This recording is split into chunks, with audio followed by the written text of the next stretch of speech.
दोस्तों, बीमारी हमें कई तरह से तकलीफ पहुंचाती है। ये हमें फिजिकली, मेंटली, फाइनेंशियली और अक्सर सोशली भी हमें काफी तंग करती है।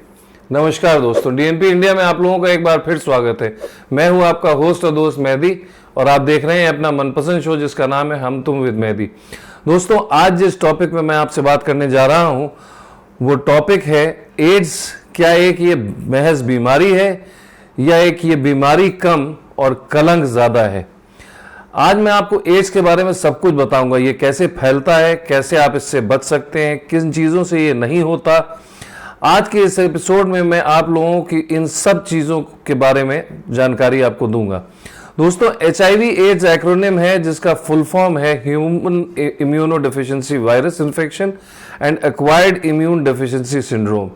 जी हाँ दोस्तों, एड्स एक वायरस की वजह से होता है। HIV हमारी बॉडी के स्पेसिफिक ब्लड सेल्स जिसका नाम है CD4 T सेल्स को डैमेज करता है, जिसकी वजह से हमारी बॉडी की बीमारियों से फाइट करने की कैपेसिटी धीरे धीरे खत्म होने लगती है। अब मैं आपको बताता हूं कि इस वायरस की शुरुआत कहां से हुई, कैसे हुई।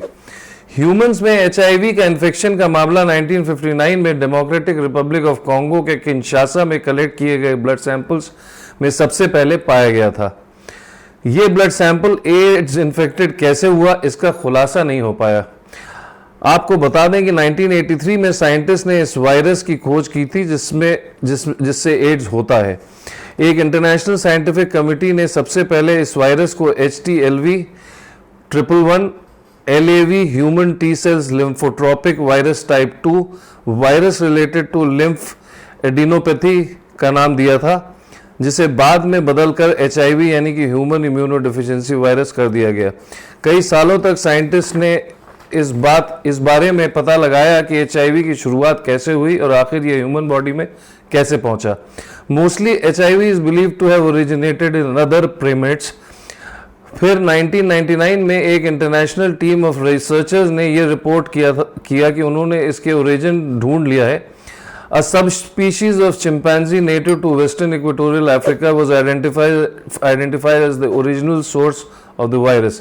इसका मतलब ये हुआ कि चिंपैंजी की एक सब स्पीशीज जो कि वेस्टर्न इक्वेटोरियल अफ्रीका में पाई जाती है, उसको इस बीमारी का ओरिजिनल सोर्स बताया गया। रिसर्चर्स का ये मानना है कि ह्यूमंस में ये बीमारी प्रेडेटर्स के कंटामिनेटेड ब्लड के थ्रू आई। तो आइए अब ये जानने की कोशिश करते हैं कि HIV से एड्स होने में कितना वक्त लगता है। 1996 से पहले साइंटिस्ट का ये मानना था कि HIV वाले लगभग आधे लोगों में तकरीबन 10 साल के अंदर एड्स डेवलप हो जाता है। ये काफ़ी हद तक इंडिविजुअल टू इंडिविजुअल पर डिपेंड करता है और कुछ हद तक उस इंडिविजुअल की सेहत पर डिपेंड करता है कि कब ये होगा।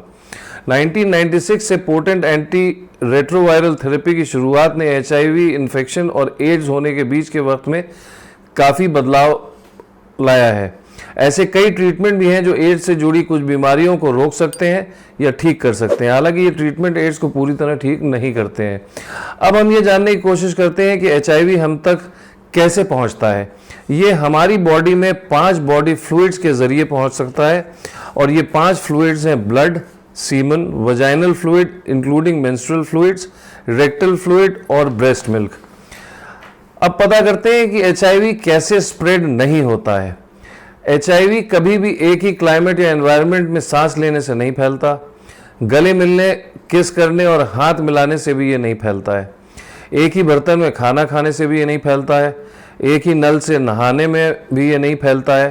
पर्सनल बिलोंगिंग से एक दूसरे के साथ शेयर करने से HIV नहीं फैलता है। जिम में कसरत करने के डिवाइसेस को शेयर करने से भी ये नहीं फैलता है। टॉयलेट सीट छूने, दरवाजे की कुंडी या हैंडल छूने से भी ये नहीं फैलता है। अब मैं आपको बताता हूं कि HIV फैलता कैसे है। दोस्तों, HIV इन्फेक्टेड किसी आदमी के साथ अनप्रोटेक्टेड सेक्स करना खतरनाक हो सकता है।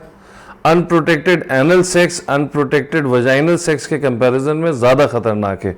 मल्टीपल सेक्स पार्टनर्स और अदर सेक्सुअली ट्रांसमिटेड डिजीजेज यानी कि STD के चलते भी सेक्स के दौरान इन्फेक्शन का खतरा बढ़ सकता है। अनप्रोटेक्टेड ओरल सेक्स भी HIV ट्रांसमिशन के लिए खतरनाक हो सकता है, लेकिन ये एनल और वजाइनल सेक्स के कंपैरिजन में कम खतरनाक होता है। नीडल्स, सिरिंजेस, रेंस वाटर और दूसरे इक्विपमेंट जो कि इलीगल ड्रग्स को इंजेक्ट करने के लिए यूज होते हैं, उनके शेयर करने से भी HIV हो सकता है।